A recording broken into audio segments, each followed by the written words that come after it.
Bueno, Veremos. vamos. El doctor Conti. Enrique Conti, vocal del Tribunal de Cuentas, organismo que controla que el gasto público se ejecute de forma legal. Se Es hace. contador público nacional, fue ministro de Hacienda de Carlos Gómez Centurión, de Alfredo Abelini y de Ubaldino Acosta, ex candidato a vicegobernador en la fórmula con Roberto Basualdo. Muy bien. Y un par de veces diputado. Diputado también, sí. Sí, diputado provincial, seguro. ¿Cómo está, Enrique? Buen día. Buen día. Bien, la verdad que contento de estar con dos amigos que me ha dado la vida política y aparte en esta casa, que realmente es muy prestigiosa. Bien. La verdad, muchos años compartidos con Enrique en viajes. su distinto- ¿Ah? Y viajes. Y viajes, sí, a Chile, por ejemplo. A La Sí, Rioja. A La Rioja. No me haga acordar de ese viaje a La Rioja. Bien, bien. Campaña de Carlos Menem. Bueno, si uno pudiera escribir un Qué libro. época, ¿no? Y un día lo escribiré, yo Sí. siempre digo, lo que pasa es que varios vamos a terminar presos, entonces por eso no lo escribo. Enrique, ¿es cierto eso de que controla que el gasto que hace el gobierno sea legal? Lo dice la Constitución, desde el artículo 256 en adelante.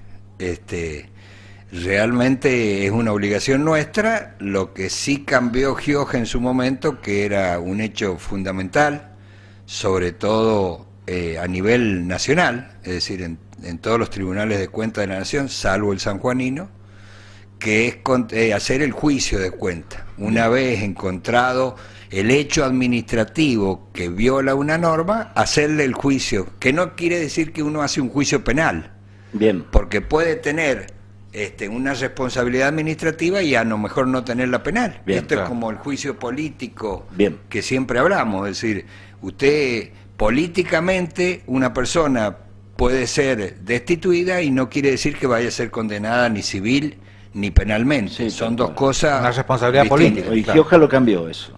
Lo No hay cambió, ma- no hay lo más cambió, es juicio, decir, no hay más juicio. cambió la vieja ley que venía basada en la Constitución, que es la que establece que nosotros controlemos, es decir, los ingresos de la provincia y el gasto de estos ingresos, y de ahí en adelante ha quedado solamente en un control exterior. La Contaduría Bien. General de la provincia hace el control interior, es decir, mientras se está ejecutando el gasto, y nosotros es a posteriori. Ah, no es concomitante. No, concomitante y Es la previo Contaduría. lo hace la Contaduría General de la provincia. Eso, Posterior lo lo hace el delegado Tribunal fiscal. de- ¿Le hizo Claro. perder fuerza al Tribunal de Cuentas, Enrique? No, esta no es, cosa? es decir, es un hecho de que realmente el funcionario, cuando termina en un juicio de cuenta, es decir, cuida más el accionar Bien. que si no lo tuviera. Es decir, entonces en función Ah. de eso es no solamente perder el tribunal, sino perder la provincia, Sí. una instancia que es sumamente importante, porque Seguro. hoy día termina en la justicia, pero el juez no tiene por qué saber de contabilidad, no Claro, tiene por qué sí, saber de estados contables, no tiene por qué saber de esas normas, entonces de última termina en un juez generalmente penal que se respalda en la gente del Tribunal de Cuentas Claro. para ese estudio científico, pero digamos el fallo es penal, no es administrativo, como lo establece la Constitución de la provincia. Entonces quiere decir que este lío que hay en Sonda con el intendente y los gastos raros, eso que ha tenido, todavía ustedes no lo reciben. No, nosotros, es decir, incluso se han estudiado. Primero creo que hubo un error, se habló de 9 millones en un medio de Sí. comunicación, eran 3 millones, 3 millones, y medio, y en función de la documentación presentada por el intendente y por su secretario de Hacienda, incluso ha sido absuelto. Bien, sí. Es decir, una cosa es el tema político, que podemos hablar un rato, y Sí. otra es la parte técnica, que también podemos hablar un rato. Cuando usted las mezcla, Ahí sonamos. normalmente se da un sensacionalismo que a la sazón no existe. Bien. Claro, sí. Te vamos a terminar teniendo la culpa a nosotros, ¿no? Claro, pero- No, es decir, para nada. Es decir, cuando usted tiene, es decir, encuentra realmente Sí. causales, le desaprueba la cuenta, hay muchas cuentas desaprobadas con cargos en donde la gente Sí, tiene que devolver devolver la plata, no plata. solamente los funcionarios, sino personal Claro. de carrera, y si no lo hiciere, es decir, nosotros ¿dónde termina?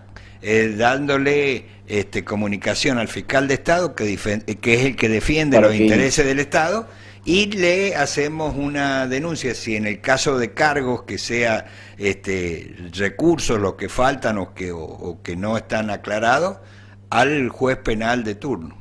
Y el fiscal, para el fiscal, digamos, ¿es obligatorio llevar adelante la denuncia que ustedes le hacen o lo puede decidir él? No, es obligatorio en función del respaldo de la documentación y de cuáles son las normas que se han violado. Bien. Bueno, muy interesante. Ahora hablemos de política, ¿no? Parece que va a haber un cambio dentro del partido. Bien. La verdad que no sé, en función de... Primero, yo hace muchos años que me alejé de acuerdo a la opinión política que uno tiene, no ahora, es decir, estaba Leopoldo vivo todavía, Leopoldo Alfredo Bravo, y en función de eso uno lo mira desde afuera, tiene que ser respetuoso con las autoridades. Yo primariamente habrá que ver si hay elecciones, es decir, recién ha estado la vicerrectora de la universidad y no hay en la universidad. En el foro de abogados es público que lo han prohibido. Sí. Yo no sé si el bloquismo pueda tener coronita de hacer elecciones. Creo que en función del COVID y de la situación de la provincia y del futuro que puede haber, que nadie tiene la bolita de cristal, creo que todas las elecciones, no solamente la del bloquismo, la que hay en las uniones vecinales, en las entidades y demás, no se van a poder hacer, porque cuando usted hace una elección, teóricamente, primero tiene que agrupar a gente para charlar con ella, es decir, no es por correo el tema. Segundo, tiene que conformar una lista, 21 titulares y 21 suplentes, estamos hablando de 42 personas por lo menos por lista. Esto no solamente en la provincia, sino también en cada uno de los departamentos. Si hay prohibición para reunirnos más de 12, se estaría violando la ley. Por lo tanto, yo creo que no va a haber, pero es una opinión personal mirada de... ¿Ya no paga la cuota del bloquismo? ¿Qué cuota? ¿No se paga una cuota en los partidos políticos? Un aporte. No, un aporte, no una cuota. Bueno, ¿ya no paga aporte? ¿Cómo que si yo pago? Sí, pues, no, porque... Está alejado, dice. Y sí, es decir, en función de...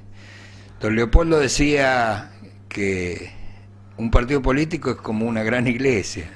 Entra y sale el que quiere. Sí, es decir, claro. La habilidad está en el sacerdote de saber convocar y de llenar el templo. Bueno, Graciela Casellas antes decía que había que ir con el justicialismo a las elecciones. Ahora dice todo lo contrario, ¿no? No lo he escuchado realmente.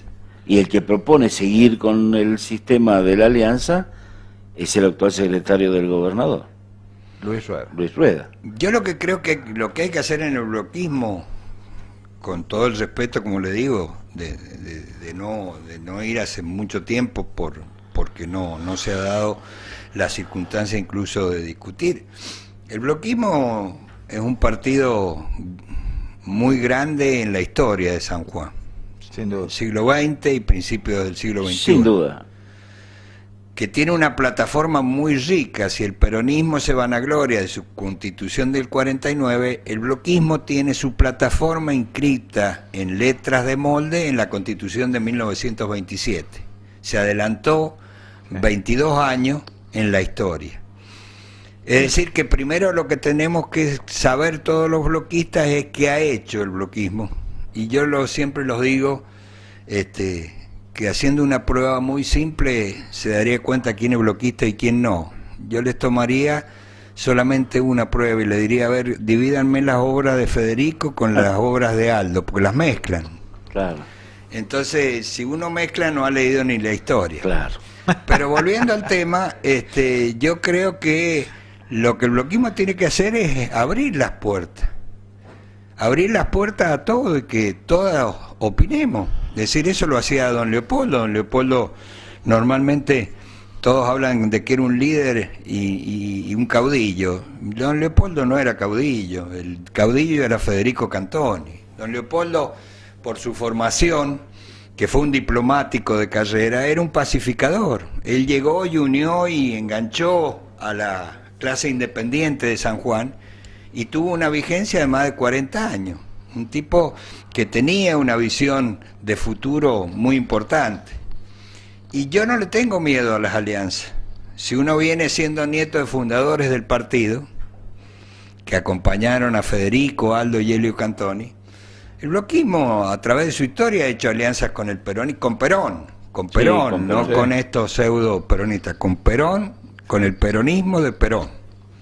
Y en función de eso, también hemos hecho con la Unión Cívica Radical, con el doctor Alfonsín. Sí, también. Es decir, la historia nuestra se nutre de alianza. El último gobierno que hicimos una alianza, es decir, donde fue ungido el doctor Alfredo Avelín de gobernador. Es decir, que a las alianzas no hay que tenerle miedo, ni hay que tenerle preconceptos, siempre y cuando uno se siente en la mesa, sea escuchado y escuche a los demás, y su opinión valga.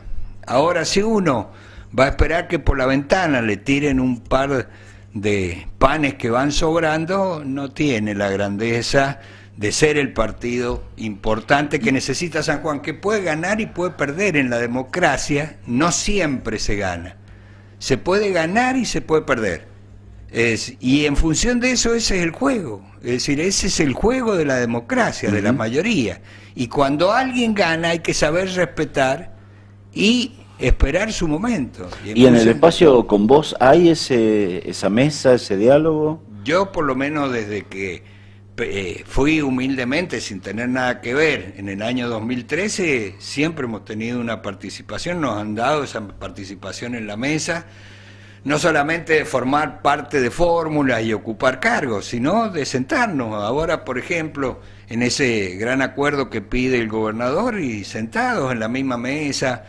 con Basualdo, con los Orrego, con Fabián Martín, con Eduardo Cáceres, con Eduardo Castro, con Rodolfo Colombo, todos, y bueno, y nos escuchamos entre todos.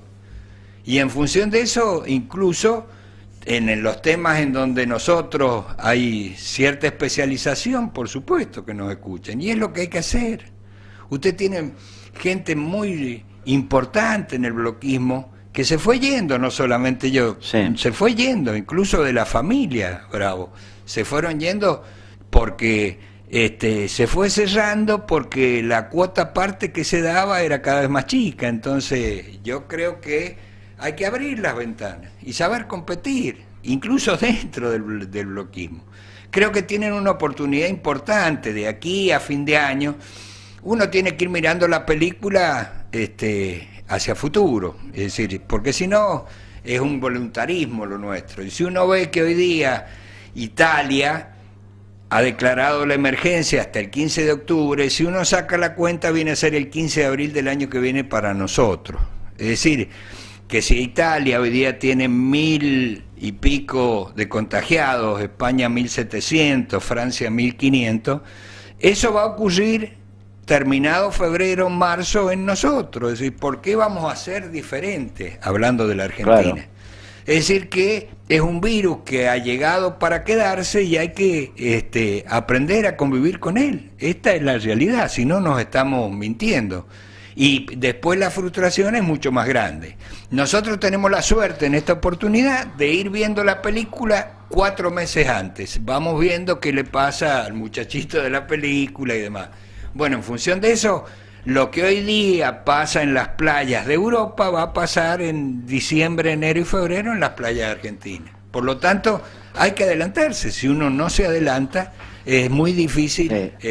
No sé en qué momento pasó del bloquismo, Caselles, al coronavirus. Ustedes me han hablado de una elección, que es una elección ya. Y bueno, en función de la realidad, yo creo que la elección no va a ser ya.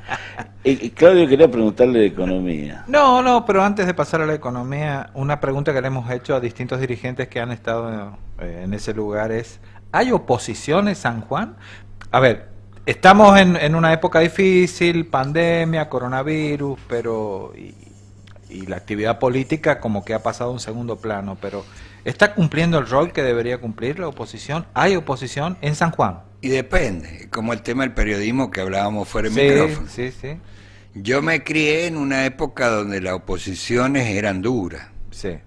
Formé parte de cámaras donde las oposiciones eran complejas. Sí. Eso se fue eliminando a partir de José Luis Gioja, primero de Rawson, y en función de eso fue perdiendo vigencia el contrapeso de los poderes. Primero el poder legislativo, sí. Es decir, incluso la repercusión en la prensa, y segundo el poder judicial, y en función de eso también la oposición en el mismo sentido. Yo siempre digo que tienen sus bemoles. Gioja, como había sido con Bravo y como había sido con Gómez Centurión, a él no quería que le ocurriera lo mismo, y en función de eso fue debilitando todos los sectores. Yo creo que los contrapesos bien intencionados son importantes, y creo que en función de comparada a aquella época, hoy día no hay ni poderes, ni hay tampoco oposición. Bien. Se licuó con el tema de los espacios, ¿no? La predirigencia del partido político. Se licuó en todos los aspectos, es decir, vamos al aspecto prensa. Usted en aquella época tenía dos personajes importantes. Uno era Jorge Enrique Stornell y el otro era don Francisco Monte. Y los tipos manejaban el poder de los medios como valía, estuviera el que estuviera en el gobierno. Y en función de eso tenían periodistas que criticaban fuertemente al gobierno, incluso hoy día se hablan de aspectos comerciales hubieron toda la vida, es decir, de ahí vivían los medios, pero en función de eso los tipos marcaban, porque el poder de la prensa estaba en marcar la independencia. Si lo miramos a nivel nacional, ¿por qué a los kirchneristas le molesta Clarín, Nación y demás? Porque es el poder de la prensa, es decir, que aunque usted pague, no los rinde, y en función de eso es lo que ocurre. Y para eso se da un juego importante en donde tiene su espacio el oficialismo y tiene su espacio la oposición. Hoy día tiene una noticia, el tema que hemos quedado todos los que hemos pedido permiso, de 115.000 sanjuaninos que hemos quedado expuestos en el mundo, y no sale en ningún medio. Entonces, es decir, una vergüenza. ¿Es o no es una vergüenza? Una vergüenza. Y bueno, entonces uno que viene... Y lo raro es que no renunció nadie. Sí. Ha habido una cabeza. Sí. Dese una vueltita por así. Sí. No sabe. Sí, una cabeza importante ha rodado. Entonces, por eso le digo, una cosa es la realidad y otra cosa lo que debe ser. Creo que en San Juan, eso que a lo mejor se criticaba en su momento, hoy día la oposición siempre existe, los contrapesos, y existen dentro del oficialismo. Porque no existe el natural, que es la oposición a las ideas. Claro. Sí, hay una interna fuerte. Y bueno, entonces ¿qué no hacemos lo distraído? ¿Por qué existe esa interna? Por poder. Y esa en vez de interna tendría que ser un contrapeso general. ¿Y ustedes tienen interna o Rego maneja, lidera? No, yo creo que, bueno, uno viene de un partido muy verticalista, criado de abuelo, padre, hijo, en función de eso yo lo veo muy horizontal, es decir, yo no soy una palabra realmente independiente para opinar. Yo creo que es sumamente horizontal, donde se le pregunta a cada uno de los sectores qué opinamos, se maneja de una manera, como se llama, muy democrática. Yo creo haber integrado un partido que tenía un jefe y que era democrático realmente. En función de eso, cada uno tiene un punto de vista de cómo la democracia, pero creo que sí. Bien. Bueno, ¿puedo preguntarle? Sí, vos querés preguntarle de la deuda. Sí, hubo un acuerdo con los bonistas después de... Veremos hasta fin de mes. Veremos. Supongamos que se cierra, falta el Fondo Monetario. ¿Por qué esperemos, Enrique? Y porque uno tiene una cláusula de mayorías. Sí, y bueno, hay que ver cuánto es la mayoría que se tiene. Una cosa es lo que usted vende por la prensa y otra contar los porotos. En función de eso, pareciera que hay un acuerdo con los 3 grupos más importantes que tendrían el 60%. Nosotros necesitamos el 60% para... Pero sería... Eso obliga a los demás a aceptar el acuerdo común. Obligaría a los demás, sí. es decir, no los obligaría. Los que no estén de acuerdo y quieran ir a la justicia, los van a sacar a los piques, la justicia norteamericana, de que no pueden litigar porque está esa cláusula. En función de eso, primero hay que ver, porque una cosa es el anuncio y después lo que va escrito. Es decir, yo por antecedentes mejor Es prudente. tener los papeles. Pero supongamos que se arregle. La pregunta este es el primer escalón de una realidad. Bien. Que se les va prendiendo fuego. Hoy día ustedes habrán sabido en las noticias, salvo que la hayan guardado como la de San Juan, el tema del 7% del combustible. Es chicanero, ¿viste? Sí. El 7% de los combustibles, el 10%, va a aumentar ahora, el 10% de los servicios telefónicos, Sí, telefonía. el Internet. 6% que tuvieron los productos de la canasta familiar. Es decir, que usted empieza a aparecer la inflación que nos estábamos haciendo los distraídos, que está ahí y que nadie la mire. Nosotros hemos dado el primer paso y ahora viene el segundo, el Fondo Monetario Internacional. Nos quieren vender la paila, porque los gringos son duros, son mucho más duros de lo que yo estoy expresando. Y nosotros siempre queremos que haya milagros. El Fondo Monetario siempre exigió un plan. Porque, como lo tiene que exigir cualquiera, como se lo exigen a usted en el banco va a pedir prestado, se sienta con el gerente y le dice, bueno, muéstreme los papeles, y en función de los papeles que usted tenga, yo voy a ver si genera los resultados para que me devuelva el préstamo a mí. Si usted no genera los resultados para devolverme el préstamo a mí, no le voy a dar prestado. Una oficina de riesgo crediticio se llama. Eso es. En función de eso, la Argentina estaría en una mejora importante, que es que nosotros en los próximos 3 años tendríamos que pagar 42.000 millones de dólares, que no lo tenemos, por eso estamos como estamos, y con esta estructura estaríamos pagando, no, serían 2.100 millones más o menos, y ver cómo viene el acuerdo con el fondo. El acuerdo con el fondo tiene 2 bemoles. Uno, que es el más importante de todo, en el 90%, es el tema político.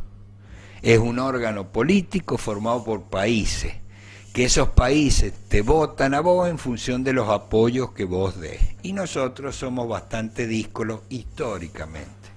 Es decir, firmamos con la izquierda y queremos cobrar con la derecha.